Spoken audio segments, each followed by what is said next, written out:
Keep watching The Politics every Friday, 12 p.m. Eastern Time on New York Parrot TV, the voice for humanity. Well, here we are, this Foreign Policy Review. Our guest today from India is S.L. Canton. And I'm going to turn the microphone over to Ben right away because he's going to ask present us with the initial question. Well, the initial question can wait a little bit because S.L. Canton is a prolific writer, both on Substack and on Twitter, where you can find his long stream, his short streams, talking about the basic nuts and bolts, industry and real stuff. Zero ideology. He talks a lot about China, India, the multipolar world. His handle is Canton2030, and please feel free to follow him. He's absolutely amazing. So I'm delighted to welcome him to this show, coming out straight from India. I wonder if you want to do a short introduction, because all of us are seeing you for the very first time, other than your written words, and we're not really, do you want to give us some background? Okay, well, I'm based out of Bangalore, India, and I have a lot of background with technology, in which I worked for decades. And then I got really bored, and then I wanted to go to China to work on with things like the artificial intelligence, and then I would do to geopolitics. They all fell apart, and then actually, my whole the interest in with geopolitics, it really started with my stomach problem. Okay, believe it. So Tell us more. About 15, 16 years ago, I used to have a lot of health problems, and so mostly with my stomach and the digestion. And then I was doing some research, and then I was like, some natural stuff can really help, And I'm like, well, if it's, I don't know, that sounds like, the grandma stuff, But then I started to experiment, and then I found that I was able to solve my health problems by just changing the food, And then I started to read about the organic food. And, and then the more I learned, I'm like, wow, if it's so simple, why don't the doctors know this stuff? Why don't the doctors tell us about it, And then I'm going into that. I'm reading about Rockefeller and how he changed the whole medicine. Like, Rockefeller, what does that have to do with medicine and what I'm eating in 2009, And it was just a rat hole, And then you read about Rockefeller, you learn about how the business works with politics, and then you start to, learn about bankers and Rothschilds and the Federal Reserve Bank, and oh my God, it's like a Pandora's box. And then, and then you start to pull the string, And then you see that everything in the world is actually interconnected, And you think it's just your little, the banana for your breakfast. And you soon find out that the whole, the universe is actually fully related to the banana on your breakfast table. So that's how I got interested, and then it's just nonstop fascination. And then the frustration is that the things that are now, was so straightforward to me, so what I can see is not was seen by the world, So that's what I'm trying to explain through social media and stuff, to educate people, if I can basically share some of my findings. But I had to do it in a very careful way, because if you just step over the line, then you get banned on social media, and then you lose your voice. So it's kind of a tricky balance. Interesting theme, the interconnectedness. Just so interesting, you picked up on the banana. The other day, I went to the store and I saw a banana from the Philippines, packaged and conserved in Latin America, and then brought to Hungary. That's quite. Yeah. I never made such a trip, but that banana did. Interestingly. Yes. But By anyway, the way, yes. yeah. I mean, so if you read the history of the bananas in Latin America, you learn so much about the imperialism. The Monroe Doctrine, Bernie's propaganda. You learn about Bernays, yeah. economics. Yeah, so you learn about the economics. The neoliberalism. Oh my God! You start with the banana and you figure out the whole world. You opened up the Pandora's box there, basically. And we'd like to get to much more of it because it's all nuts and bolts industries, logistics, all the way up to the microchip, the semiconductor, and AI, the cutting edge of today's technology. But the last time we were on air was Tuesday, the beginning of the greatest shit show on earth, which was the Vilnius NATO summit. And I thought maybe we could start there because that was... I'm not sure if MUTIU is still around, but I'm going to just put a little picture out there just to summarize it all up. We have a bunch of quotes and happenings, but basically it was 2 days of no, you're not going to get in. You get these little guarantees. Joe Biden's not going to be at the dinner. He's going to talk to Tikhanovskaya, who is the Juan Guaido of Belarus.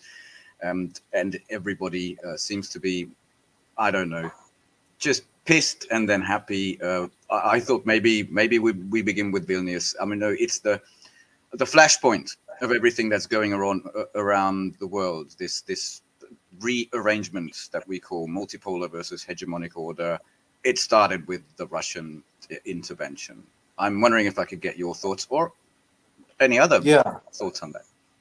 Yeah, sure. The Vilnius NATO summit was basically a big flop. And so I cannot believe that Zelensky really thought that he could get the NATO membership. Come on, He did. Yeah, so that's going to be basically World War III. And the deal was very straightforward from the beginning. It's like Ukrainians are going to die fighting for Russia, and so we are going to give you the weapons, right? And we are going to give you the intelligence. We will spy for you. We'll give you the training, the funding, the intelligence, the military strategy, but you are going to be the one in the front line, And the NATO, they actually started in 2014. That's what nothing changed. What you've listed are the new guarantees from the NATO summit, but that's exactly the status quo since 2014. Sorry for interrupting. Yeah, right. So Zelensky, he wants it now because basically Ukraine has lost the war. Oh yes. Right? So they had the best the Nazi soldiers, So from 2014 to 2022, the NATO members, they were trained the best the Nazis in Ukraine, And but these guys were the most motivated. So they brought them, they gave them all of the best training that money can buy. And then what happened? Putin basically, he killed about They died. 75% of all the Nazis in Ukraine. So, the Mariupol was supposed to be the city that was supposed to stop the Russians. And once that fell, as Ukraine has lost maybe 300 to 500,000 people. So the best trained soldiers are all dead. The ones that are left, they've had like just a few months or even a few weeks of training. Yeah. And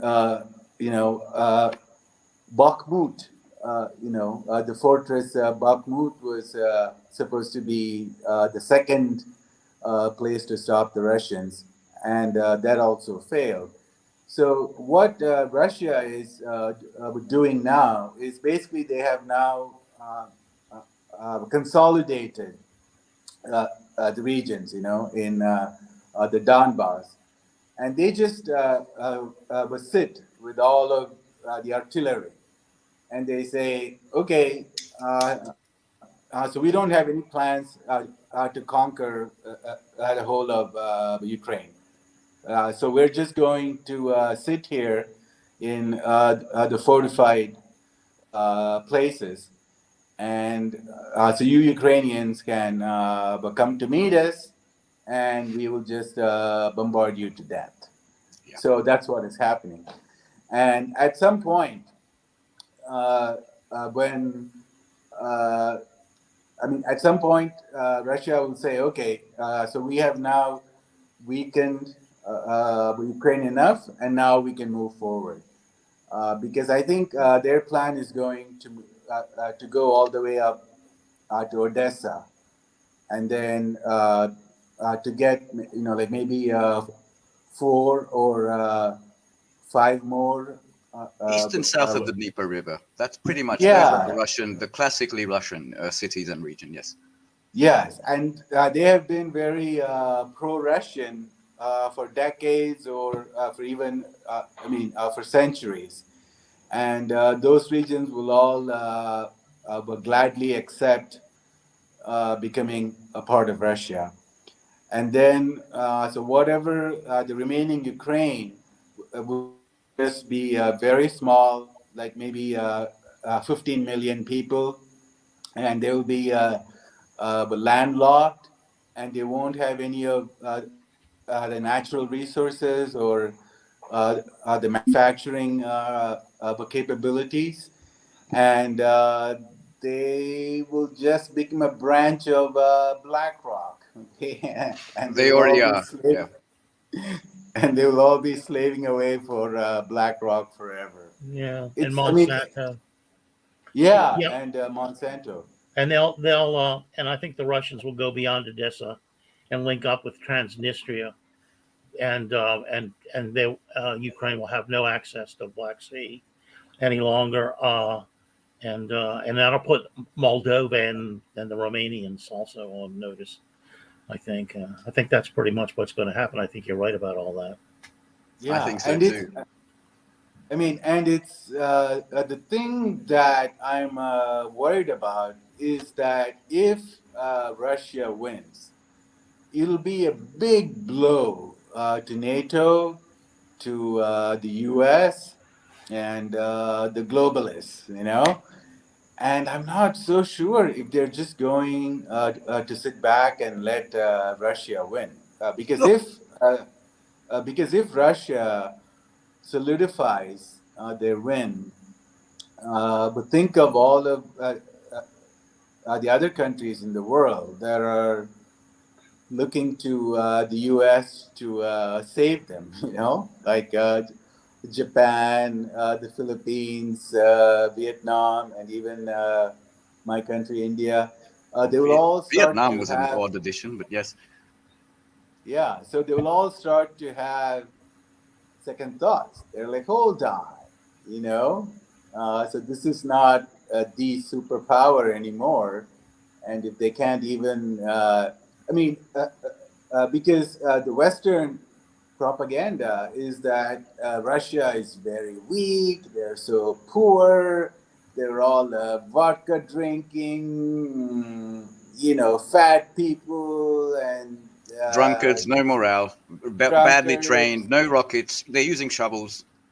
Yeah, exactly. Like they don't have semiconductor chips, and people all hate Putin because he's just the dictator, and all the poor Russians and the babushkas are all praying to God every day that they want to be a part of America, the Western system, you know.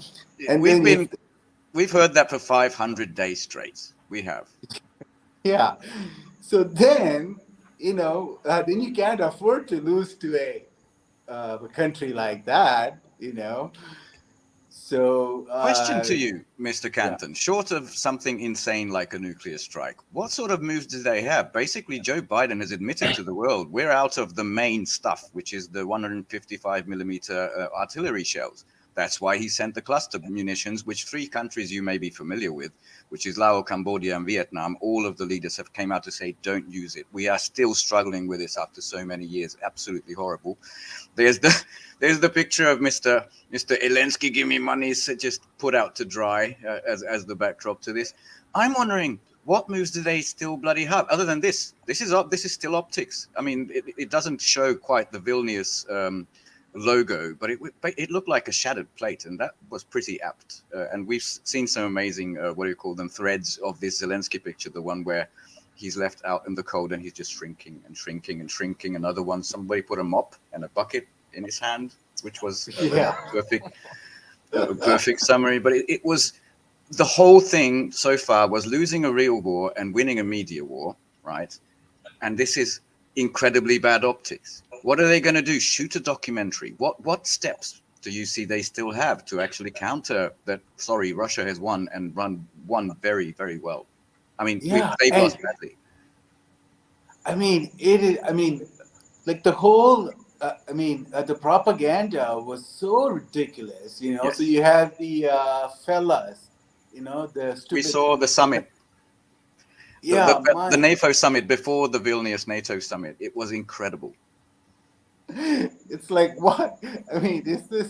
Oh my God! It's like so unbelievable propaganda. And then it was, you know, so it was always, you know, like there was always one game changer that was supposed to change, change the future of the war. You know, first it was the javelins, and then it was the stingers, and then the Patriot systems, and then the HIMARS, and then the Storm Shadow missiles, and now France is going to send some long range.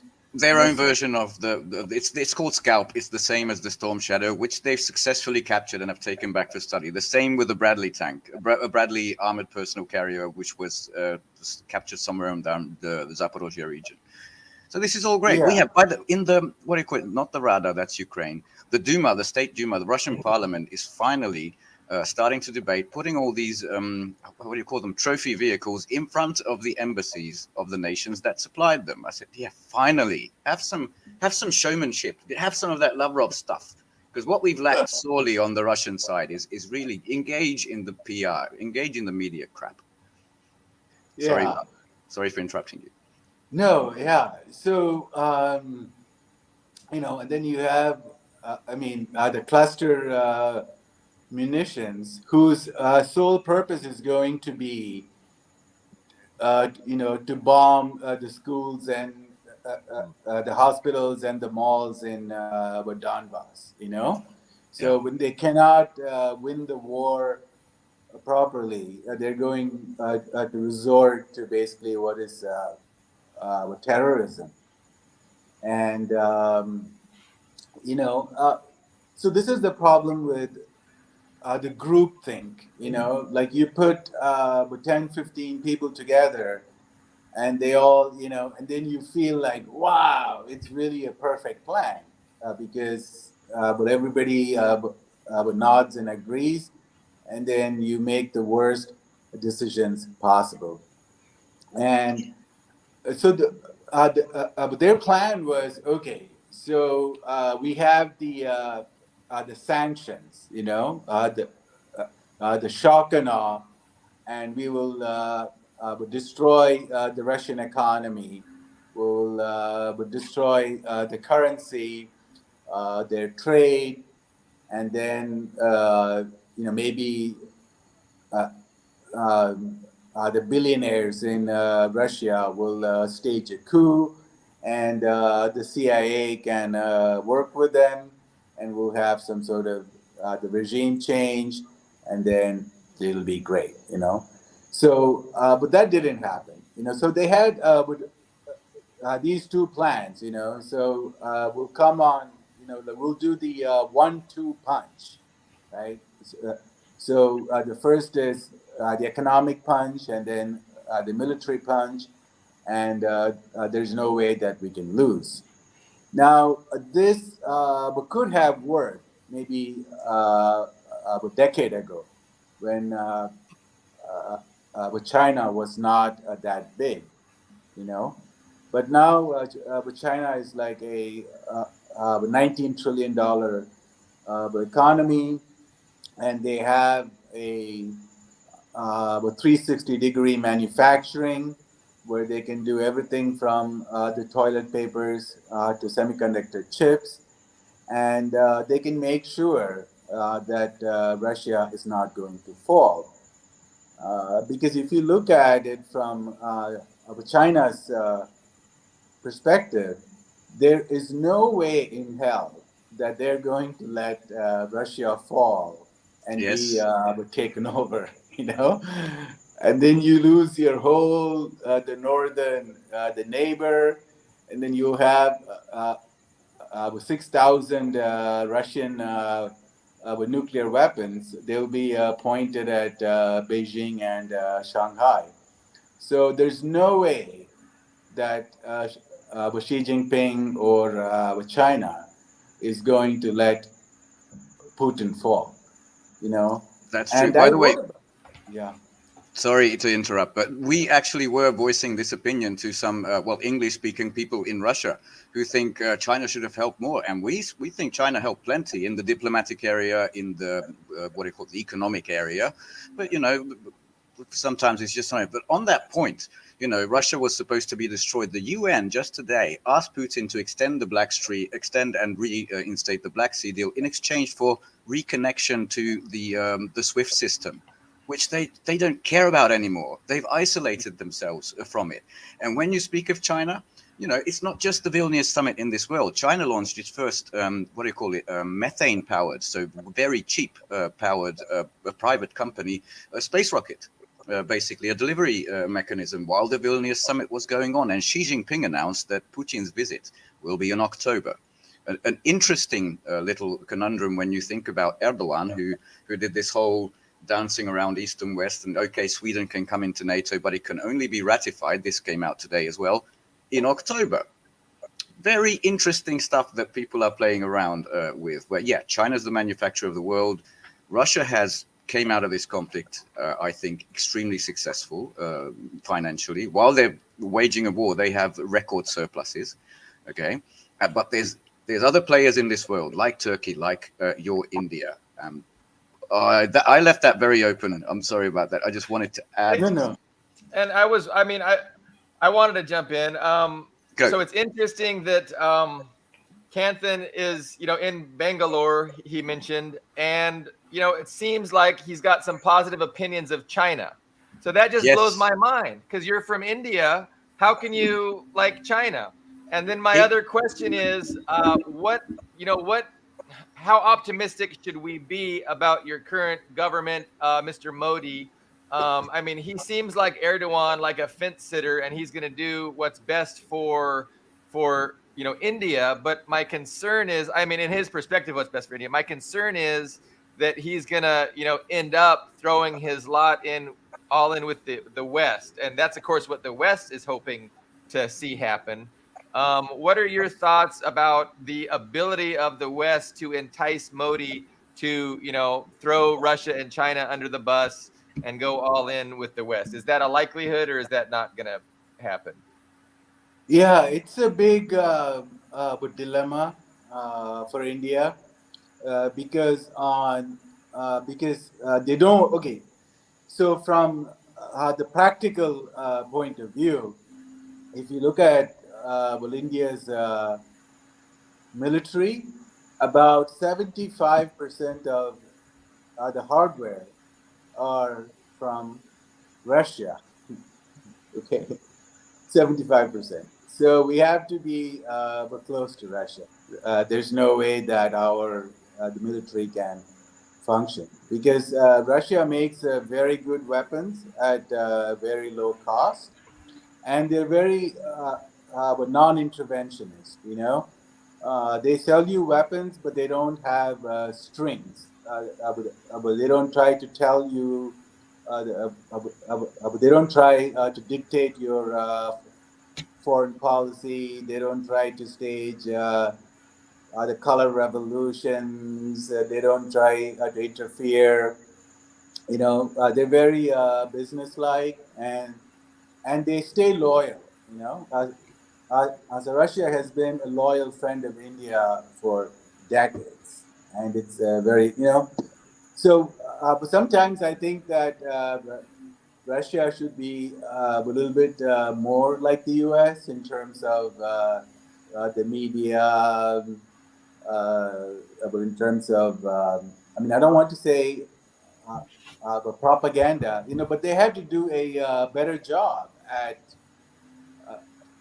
explaining to Indians, because if you go to the hotels in India, so if you turn the TV on, if you read the media, they always blast the Western the perspective. It's like 100%. I mean, all like straight from CNN.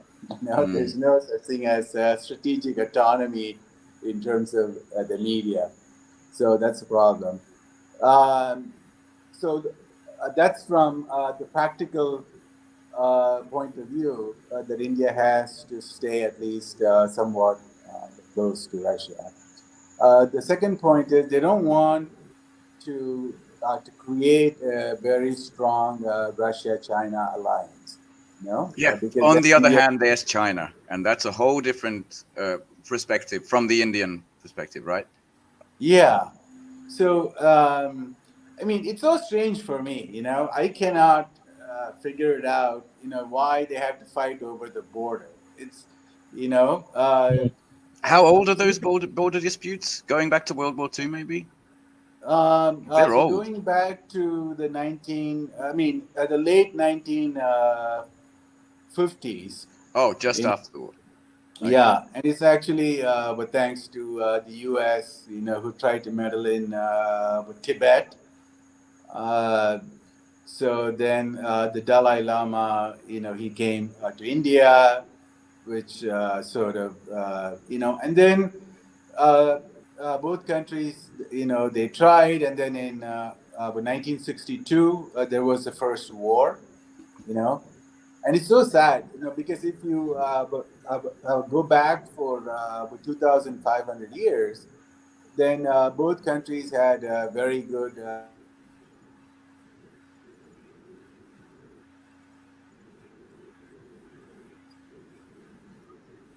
the Indian scholars and Buddhism went from India to China, and so if you go to other places like Xinjiang, Xi'an, you'll find beautiful murals and Buddhist temples, and some of the statues were brought from India in 300, 400 AD.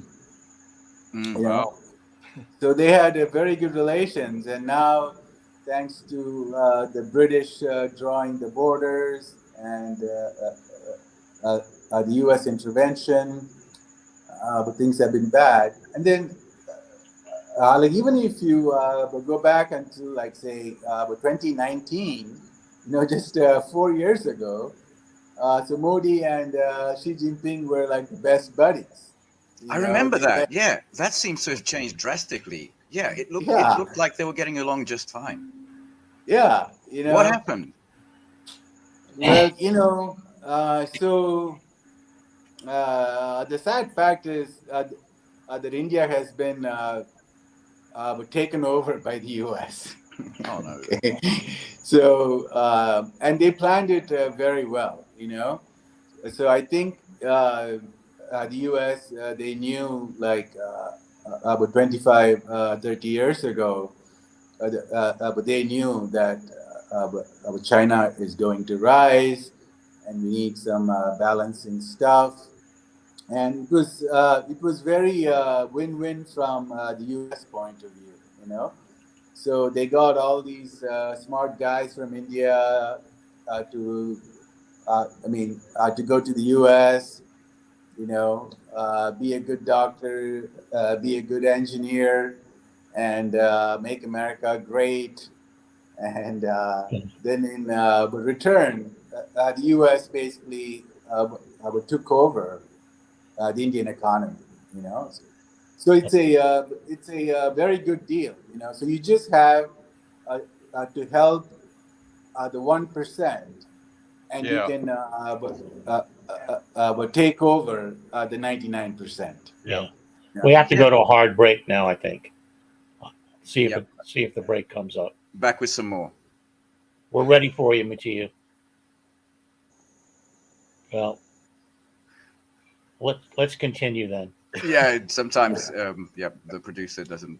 So that's, I mean, you're not giving us Do good you news. know that there is a publishing company that wants to make life easier for you as a writer? This publishing company is called World Inkers Printing and Publishing. We publish in all different languages, and we're looking for writers of all genres, all formats. We're looking for scholars, ghostwriters, playwrights, poets, short fiction, novelists, you name it. We're looking for anybody who is interested in writing and the craft of writing to be in touch with us. You can reach us at info.worldinkers@gmail.com. With World Inkers Printing and Publishing, you do not require a lot of money to publish with us. Contact us today at info.worldinkers@gmail.com. Become a winner with other authors at World Inkers Printing and Publishing. Give us a shot. We will surely finish you.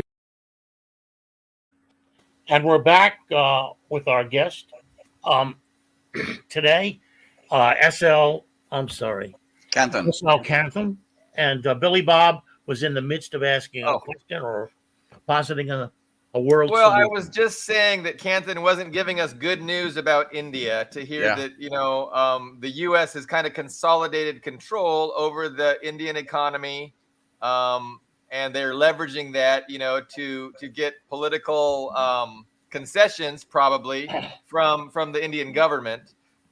Which is run by Modi, who is, I mean, by and large known as, he's like kind of an ultra nationalist a little bit, and he's a Hindu, so like he's with the Hindu Nationalist Party. So they're kind of xenophobic maybe towards other religions, and it's, you know, it's not exactly a progressive government, far from being a socialist kind of styled government. But you know, Canton, we brought you on saying that you're kind of non-ideological, that you deal in just facts. But I would like to talk ideology. I mean, that's interesting to me. You know, ideology. You know, me and Ben, we wear the Marxist-Leninist label openly. You know, and I'm new to Marxism-Leninism. I mean, I started just looking at the facts, and then I figured out that, well, this is the ideology that best represents and best explains reality, and you know, historic reality, contemporary reality. So I'm curious, you know, has your studies, you know, that you began upon, you know, with your stomach issues, has it led you to being ideological, or how do you approach the whole ideological issue? Because ideology matters, like it's a thing. Sure. Yeah. Yes. You know. I mean, so I would say that my ideology is to be non-ideological. You know, it's sort of like what Buddha said, right? So Buddha said, I mean, so don't be attached to things, right? But you try very hard to not to be attached to things. Okay, so that itself is like an attachment, right? True. You are the Angelo Giuliano. I'm not sure you know him. He's a Swiss-Italian guy who lives in China. of India, and he always says no ideology, just the facts. He speaks like this, but you always talk about nuts and bolts, and you need basically coal before you get solar. You need heavy industry before you can get to microchips. And just look at it from a slightly ideological lens. If you're, you know about neoliberalism, everything is up to the market. Foreign capital just come in, own everything like it does in India. When will India get its first branded space station? When will it go to the moon if it allows that to happen? Whereas China, yes, it allowed the capital to flow in, but there are strict government controls over everything in the direction of the well-being of the many. That's an ideological difference. But do you Absolutely. have any... No. So for me, so I like all religions, so I learned some from Hinduism. I love to read the Bible. I love to read Buddhist books, so there is some good in all things, and same thing in terms of the economics and the political ideology, so there is like a lot of good things I like about Marxism, socialism, Leninism, and all that stuff. You're eclectic. And so I also like some good things about the capitalism and free market, so you have to find the right balance to see what it works, because it's the human psychology is that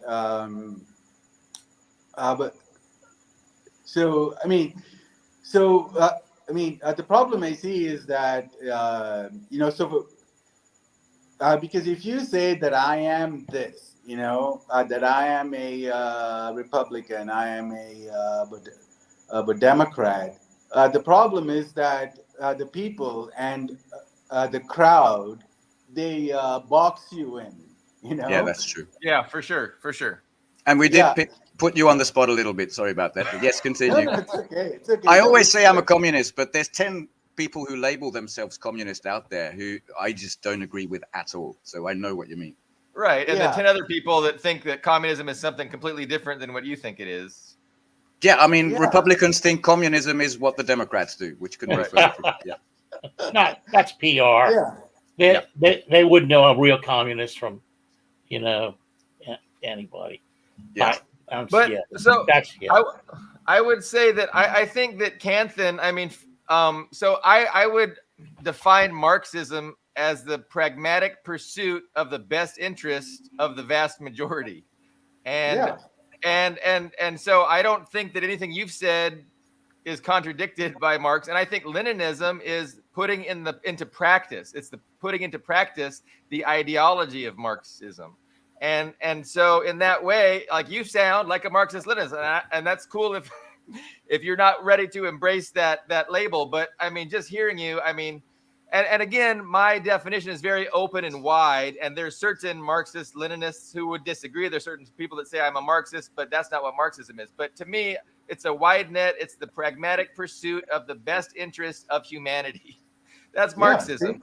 So I think in that definition, we're all Marxists. I think the entire working class is Marxist, and it's just a matter of letting them know that and informing them. But it doesn't come easy, because there's that indoctrination that everybody's absorbed, especially in the West, just by simply living here, that they can't help but have to struggle with in their minds to have a better understanding. But and it's so many people like yourself are saying the same things, and they're just coming at it from different ideology or non-ideological. And that's what's interesting to me, is how we're all on the same page, no matter what ideology we want to call it and label it. By the way, go. No, but a lot of the times, so people want. We live in a world of slogans, okay? So, people want to know if you stand for this slogan, if you stand for this word, but words and slogans but don't mean anything, and it's a trap for the own mind, So, for example, the conservative may say, small government is good. but tax cuts are good, you know. But there's no such thing as a bad government or bad tax, you know. So there's only smart government, smart tax, you know. So you have to get into the nitty gritty details, right? What are you going to tax? What is the tax rate? You know, so you have to go into, you know, like there's a big difference between 5% and 40% and 90%, right? Yeah. So it's not whether you believe in tax cuts or not. It's all in, you know, In all the the detail, truth yeah. lies Yeah. in the The details. slogans are designed to dumb down people and disenfranchise them and keep them from actually thinking about reality. It's to trap Also them known- in these these political talking points, and fighting the red, blue, Democrat, Republican, Yeah, also Yeah. known as identity politics, which is these Identity labels, politics. these sufferings. We absolutely hate and despise that. But since you're in India, and I so rarely get to ask this question, there must be objective material differences between the region of Kerala, which is led by those people who call themselves communist, and the different regions. Do you have any sort of experience or views on that particular situation? Because I've never actually heard about this from an Indian perspective. Yeah, so Kerala is actually one of the most well-educated states, you know, and they've been able to get some of the best practices of communism, socialism, and there are a lot of really good things that they've done. And even during the COVID, you know, they were able. They were exemplary during COVID. I read that. Yeah, Yes. right. So, you know, but in India, under Modi, but communism, socialism are all bad words, you know. So it's all about free market and privatization. Oh yeah, you bring And us bad news, but you bring us bad news honestly. Yeah. yeah, and you know, and they don't, I mean, understand the crony capitalism, you know.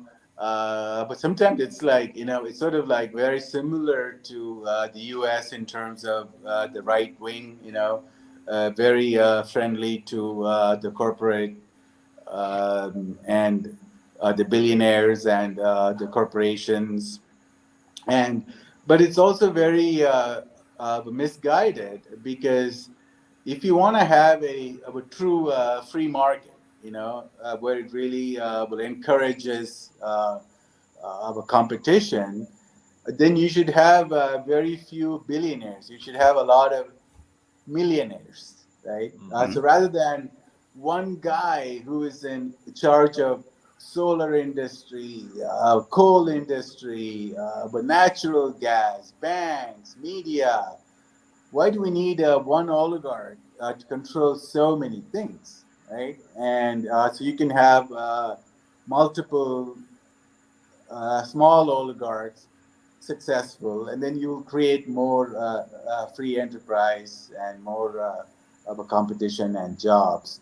So, and the biggest problem in India is that it's very white collar oriented. You know, uh, the elites are all into, you know, doing the MBA, but getting a doctor degree, but engineering degree, and you know, working for the World Bank is like their dream come true. You know, Oh. and they're also brainwashed by the neoliberalism, and they have but no real plans for the industrialization, you know. And so you can't go from the agriculture to services industry by skipping the industrialization, the manufacturing, you know. Because if you go back, I mean, you know, in the US, so people have been brainwashed about manufacturing as well. But if you read the history of the US and all of the great the European empires, uh, they all became successful through manufacturing. you know, And so colonialization, but yes, centuries of building that manufacturing base. Whereas China did it in 20 years, the Soviet Union pretty much the same. Yeah. Yeah, you know, so you go, you know, so you go study the U.S. history in the 19th century. You know, it was, I mean, it was all about manufacturing. The government, it spent a lot of money on the infrastructure, building the railways. They gave subsidies to people. They had Protectionist policies, not free Yes, market protectionism. yes. policies. Especially Yeah. from England. Yeah. Yeah. So they all did that, you know, and so Germany had a fantastic the model of the industrial socialism, you know, and that's a concept that's now totally forgotten in most of the world.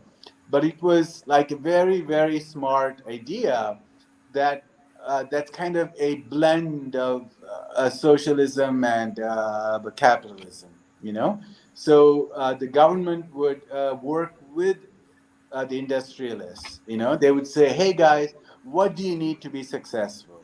And then the industrialists would say, well, we have a lot of dumb people in the country, so that's a problem. And then the government will say, okay, you know, we will build public schools everywhere, and we will make education free. And that means you'll have smart workers. And then the industrialists would say, okay, all right, that's good. But then, you know, the roads are really bad, and we're taking a long time to import raw materials and to export goods. And then the government would say, okay, so we can do a state enterprise, you know, state-owned enterprise that will, you know, uh, they'll give you with cheap steel and with cheap coal and with cheap electricity. You know, so it was like a win-win situation. And You you know, build up and up and up from there, yeah, right?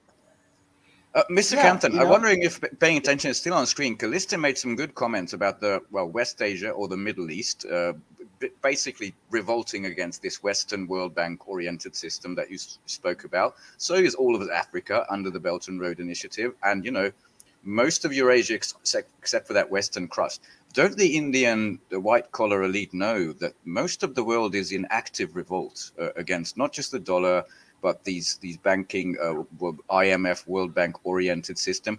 There was a Chinese headline. It came out on the second day of Vilnius, and I'm just going to read it exactly as it was. And it said in the Global Times,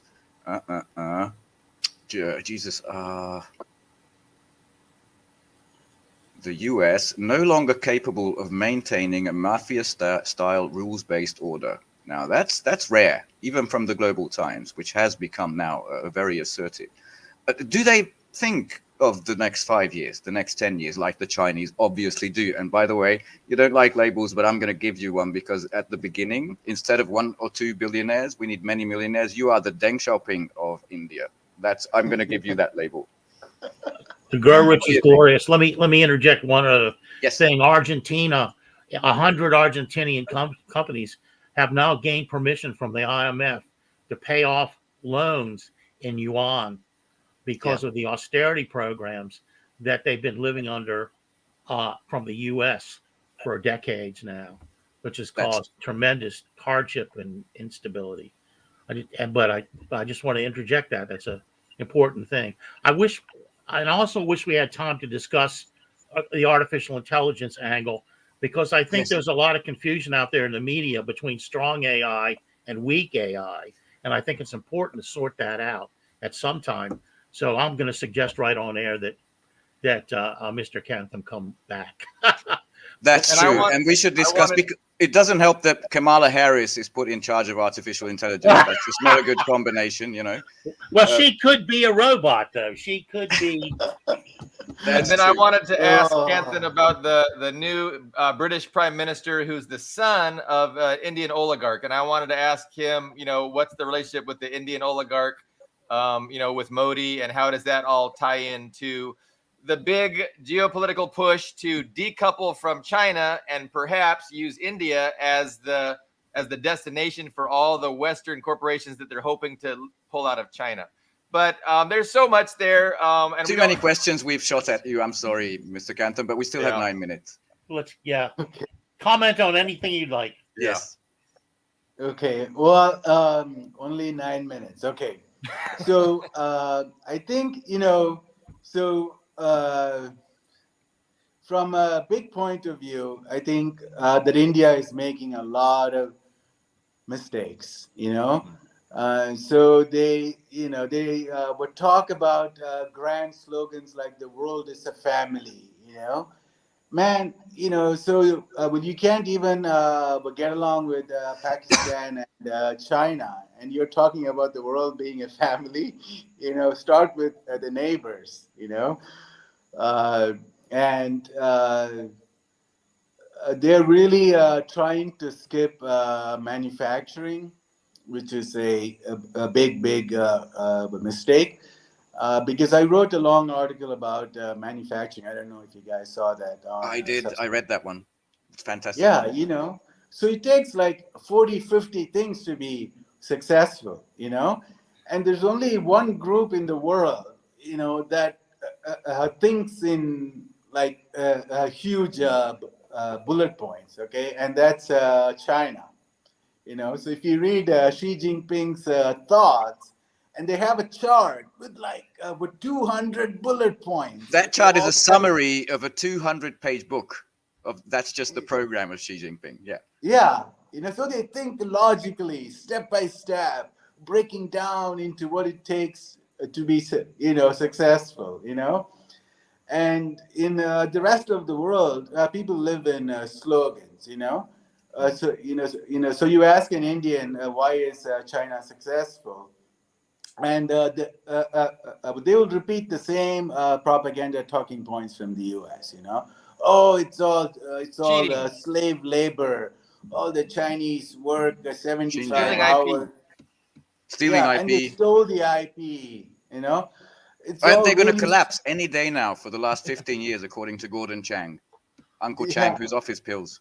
I think lately he added a little CNN, Washington Post, where there were undercover Chinese who drink blood coming to America. This is a serious, he was talking with a news anchor. That's Gordon Chang for you. Yeah, because if this kind of brain dead narrative is mainstream, then you're going to have a lot of problems, And so if you don't want to follow the Chinese because your brain has a short circuit, study the Germans in the late 19th century. Right? Or now. Sorry to always interject, but study them now. Annalena Baerbock knows maybe PowerPoints, and stuff appears on the shelf by magic, and you heat your home with solar energy, and they are actively deindustrialized right now. Sorry. My God. Okay. I mean, so you look at Germany now to see what not to do, and then you look at Germany in the past to see what to do. Great point. Or you can study the Japanese. In the 1960s. There are only a few. There are only a few ways for a country to develop. And you have to focus on trade. You have to focus on development. You have to focus on. It's not neoliberalism. It is not neoliberalism. No. Yeah. So that was a stunning connection you made, by the way. I think the Plaza Accord of the 70s is pretty much equivalent to what's been done to Europe now, because it used to be a competitive, especially German, Italian, French industries. It just no longer is. It sounds like a controlled demolition. Your thoughts? We still have 4 minutes. Sorry. Okay. Yeah. I mean, so Germany has a wonderful thing right now. It's called the Mittelstand. It's the small, medium business. Yeah, it's like a brilliant model. Okay, and that should be done all over the world.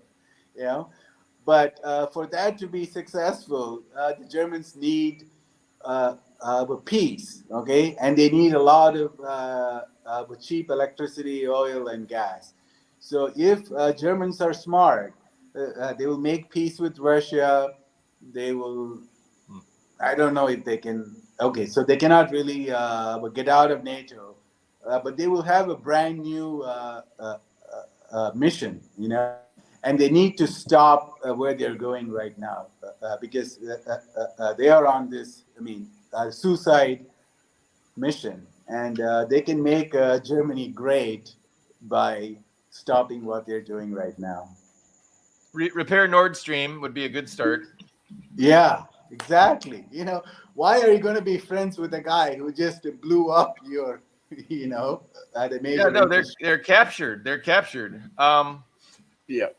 In the last couple minutes, that's the big unknown going forward. And what you mentioned that worries you a little bit is what ultimately the West is going to do in the face of its defeat in Ukraine. You want to just prognosticate or elaborate on possible outcomes? Yeah, on one hand,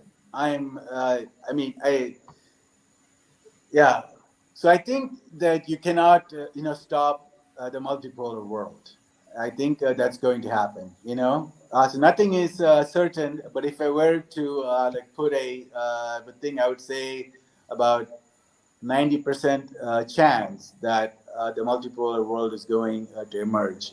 And the US will be dragged into it, kicking and screaming. And China will be the number one economy in the nominal GDP by 2030. That's my prognostication. And I think once that happens, a lot of countries are going to change the tune, because the vassals, they don't have a spine. They go with the leader. And I think once China becomes number one, a lot of things will change in the world. And I don't think the U.S. will be mad enough to start nuclear war. So. Yeah, I don't see it either. By the way, the IMF, notorious Bolshevik organization, already puts China's economy at the number one spot. Not in the future, right now. So interesting. I wanted to. But that's some optimism, and I think we all kind of share that optimism. On Tuesday's program, Carlo joined us in our optimism, and we appreciated that. I'm not going to interject anything else. I think that cautious optimism should be our end note. So, Mr. Canton, it was a delight to have you on the show. I hope you consider coming again. It was a fantastic conversation. Absolutely. Thank you very much. Thank you so much, guys. Listen, hang in there for a little bit. Yeah, we might see you after the end. After we're off air. And again, none of us have control over pressing the end button, so we'll just stare at each other uncomfortably. So if MUTIU is there, we'd like to thank everybody for watching and commenting, and see you next week on Tuesday on Blowback, the second show. We never get this right, man. We just never get this rhythm right. But we can keep discussing. And then in the middle of it, we'll probably end the show. Just to hear you talk, it's really what I'm saying all the time. And I'm not the only one. You're not the only one. We're all saying the same thing. And there's real reason for optimism. And like you said before the show, we're living in an era that comes once every century or so, like you said, and it's really fantastic to be observing it and we love discussing it, and it's a really exciting time to be alive and to comment and see things how they go down, and we're optimistic. There's a lot of reasons for optimism. There's some reason to be worried though. The crazy people in the West that are in control, they give us pause, but as long as we're still on the air, Mr. Canton said backstage before and I just want this out there, it is the same as the transition from the candle to electric lighting. It really is that kind of a leap. And we're going to have him back to discuss the technological aspect, because that's a huge, there's technological changes, political shifts. So we definitely want to hear more about his expertise in the technology, the AI. That would be a fascinating program. I think so too. Yeah. So if MUTIU is around here, then maybe we can say goodbye again, or we just go on as usual. And discuss the history of AI. Ray Kurzweil, John von Neumann, Turing, the Turing machine, John McCarthy's absurd statement, "My thermostat has 3 beliefs," it's too hot in here, it's too cold in here, it's just right in here. Marvin Minsky squandering hundreds of millions of dollars of my taxpayer money trying to create or prove or demonstrate that the brain is a meat machine, and the whole notion that rather than AI being successful, what it's done is convinced people they're more like artificial intelligence than artificial intelligence is like human nature. And so that people have been redefined metaphorically within the context of AI, rather than being what they were prior to these absurd notions in strong AI that surrounded strong AI and became part, as we discussed, popular culture. And I think that's very fertile. I think it has so much relevance to the inability of people to think on their own now, and because it's not so much that AI can mimic people, but people can mimic AI, and that seems to be a critical dimension for me, especially in the West. We talk about its ability to people's ability to mold minds. So I'd like to, I just wanted to throw that out. I think it's something we should maybe. A lot of layers to get through, a lot of dots for us to connect the next time it appears MUTIU is back. But yeah, I have my own take on it, but I'm not going to leave it at the end. So again, thank you everyone for watching, commenting, and we're going to see you Tuesday and next Thursday. Yeah. And thank you, Mr. Canton, for coming. Thank you, guys.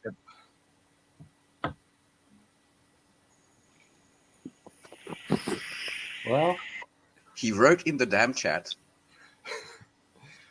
I was gonna mention, Bernard from Moon of Alabama. He's kind of he downplays the whole AI thing. He thinks.